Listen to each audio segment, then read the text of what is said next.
everyone, welcome back to atong YouTube channel and welcome sa atong mga new listeners. Excited na ba mo sa atong mga bagong episode o bagong drama? Yes, na ating mga bagong drama Bisaya. Subscribe na mo sa atong YouTube channel sa Radio Drama Bisaya and hit the notification bell aron ma-notify mo sa atong mga bagong uploads. And sa mga nag-atang sa atong mga new episode, mo niya ang sumpay sa atong drama. Draco, Unsang maong kamatauran ha, honey? dili ko dugo ni Mr. Virgilio Benaverte. Unsa? Yes, mao ka ni tinuod. Og ako ka nang nasayran. Gikan gud mismo sa among abogado. Og mituog ka lang sa dayon? Kumpleto og detalyado ang mga factual evidence. Og ang labing ligong basihanan, ang resulta sa DNA test. Bisan og salbahay si Daddy Virgilio. Pero nasabot ko gihapon nga nagtamod siya respeto nako. Bisan og ang akong pagka-Benaverte, namugda lang tungod kay nahigugma siya og nangasawa babae nga nagsabak ng daan sa binhi nga dili iya. Sultihan tanan sud ining baya. Legal paghihapon ang imong pagka-Benaverte. Although, may napamatud-an ka na. Factual evidence supported. Pero pag-prove lang ka na, aron mo patigbabaw gyud kung unsa gyud ka matuoran. Ang maong kamatuoran, mo'y naghatag ka na kong inspirasyon aron mo presentar sa business community here and abroad. Nga may talikod sa napasag na negosyo ni Daddy Virgilio. Proud kay ko sa imong nagkabot nga kalampusan, honey.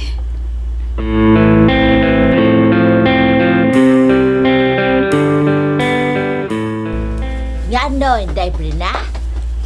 Ina si Ricky palihog manang nga ipaandam ang auto. Kaya doon na may lakaw sila nito. Oo, inday. Siyalan man, si Ricky maoy pa-drive-on, inday. Sila nito rin mo drive manang.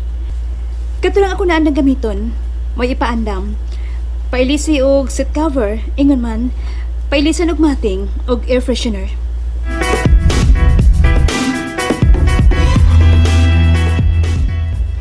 Nanglakaw man sila si Miss Brina og si Ranito. Manimba lang sa Miss Kuan Judia Tia Rosing ha. Ay, nasige siyalan. Aron sa balingaw ang taon katus inday Judea. Uy, mao na lamang. Ako, maluoy gayud ako ni Anag inday Judea. Oy, kay siya gud buutan man. Maoron. Ikaw ron po na kalamang dihag. Ay, mauron. Kaya nga naman di ay, Tia Rosing. Oh, yun man po ko sa imong opinion. Manang Rosaura? Malakaw na kami si Sherlan ha? Manimba mi.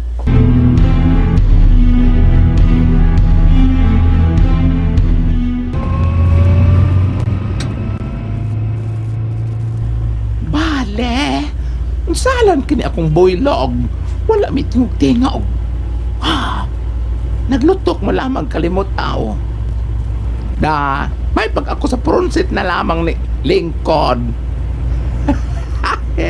Ay isa-box driver. Yan naman ka Sherlan. Salan. Wala ka magugwa may mutasi mong gilingkuran. Ang wa makatingog-tingog be. Lain sa kayo ko ato ko mo. Dare pagsultis driver o nga. Kita ko'y gaboylog. Hilam uy, ikaw rin. Bitaw ay sa laing bahin ba nakasabot ko nimo? Ay bawo ko ug say naaron sa imong huna-huna.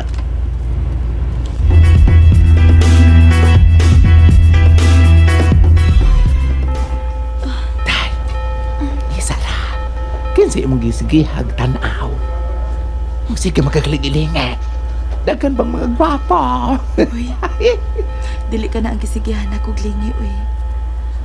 Ang bata, Ha? Oo, tuot na. Okay, go. Tana sa son. wa man ako rin siya makita. Pero naipaw ko, nga iya kong gibantayan. Hala, day! Isara ka diyot! Sherlan, nga no? Unsay pa nakita? Ilay lamang, og siya po gan ako nakita. Pero mura magdagway. Oh, inay lamang, mura man! Ni kinsa pa? Si Papa Eliakim ko, day! Hain! Di mo siya makita, ha? Sherlan? Diha. Dali. Tingali siya to ito. Kay kabahin man si Amnesyon ang simbahan. Oh. Si Draco gito.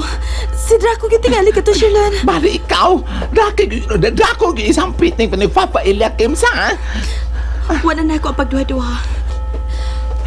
Kung kani ato mo ingon kong madrako man o mailyakim man siya, ang importante nga mahal ko siya, pero karon kini na ikasulti ko kanimo, Sherlan. Mahal ko si Draco. Ay, maumangkan ha. Ay, nailamang. Well, no comment. Hala.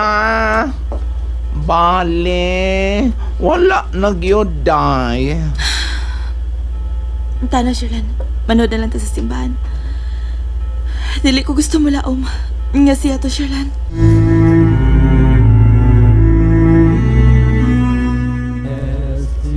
Lord, daliwa ning kitambungan na mong misa. Pangayuan ko nimo ang kaluwasan sa lalaki nga akong kimahal. Day, ako nakita. Siya cute, day. Siya cute. Si Draco. Oh, Ay, napita. to ara dito daplin ay. Tungod niya ng replika nga gisulod og bildo sa mahal nga birin sa kanunay panabang. To ara, siya ga piyong-piyong sa iyang mga mata samtang nagluhod. To agya mga kamot na iyang gidupa morog nagsalod og mga grasya. Siya mangkyat. Siya tod ka na, Sherlan. Siya gid ka na, Sherlan. Si Draco.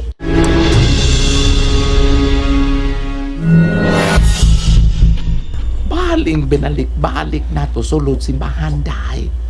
Wala naman nato ikita imong fafa. Siya gito. Dili ba?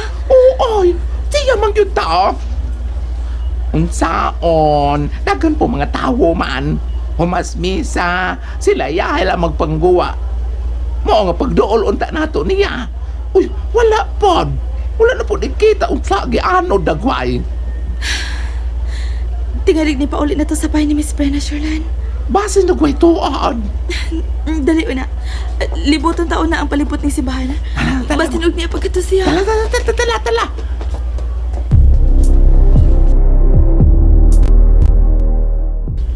Oy, hala. Wala pa mamauli pa din itong tawana, oy. O Tia Roseng, amo mo ko siya nakita sa simbahan, si Papa Eliakim. Ang Papa Draco ba ni ining Inday Judia? Mao kini tinuod man ang Rosaura. Pero pagkahuman sa misa, wala siya sa dapit nga ang gipunduhan sa pagduol na namo.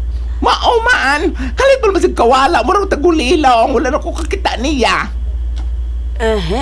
Ay, mao ba di ay? Uy, wala man taon siya mapauli din sa balay. Diyos ko, salamat. Nahibaw ko nga imong gidungog ang akong mga pag-ampo. Nabalik na din sa syudad si Draco. Ug mapauli na unya siya din sa dili madugay.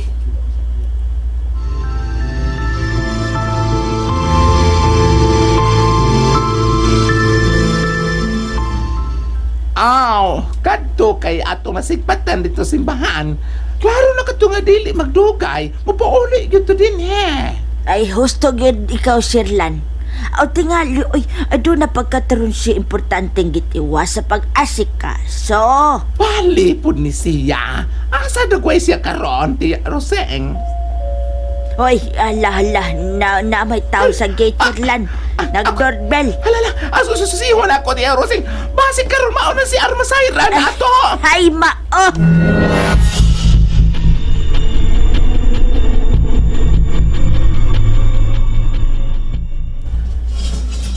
Unsalay toyo! Hala! Sherlan,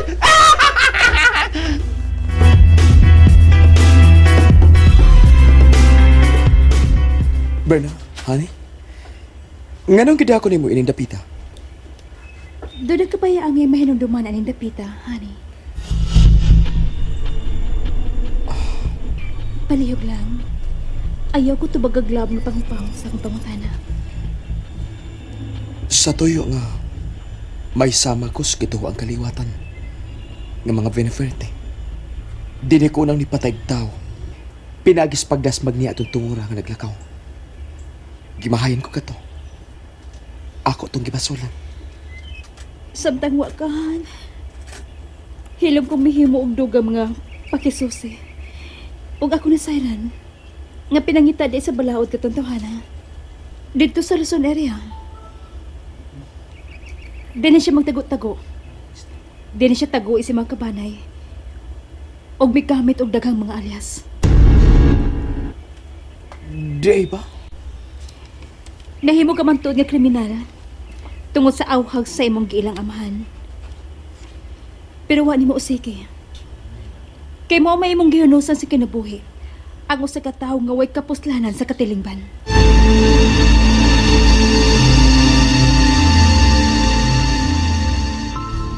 Nangamatay gid silang tanan.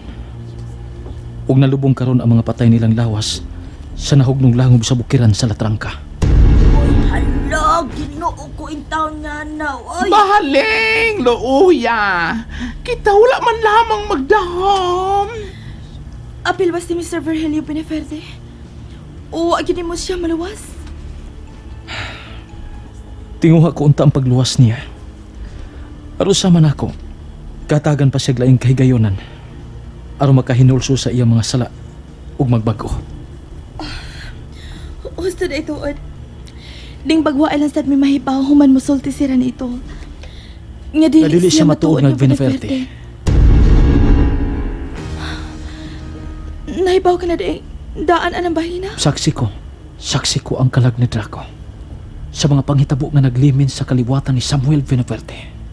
Ug sira nito, siya ang mupasanay sa pag-umang kaliwat unya sa mga Beneverte. And there you have it, everyone. Thank you for listening for today's episode. Stay tuned for our next episode. Bye bye.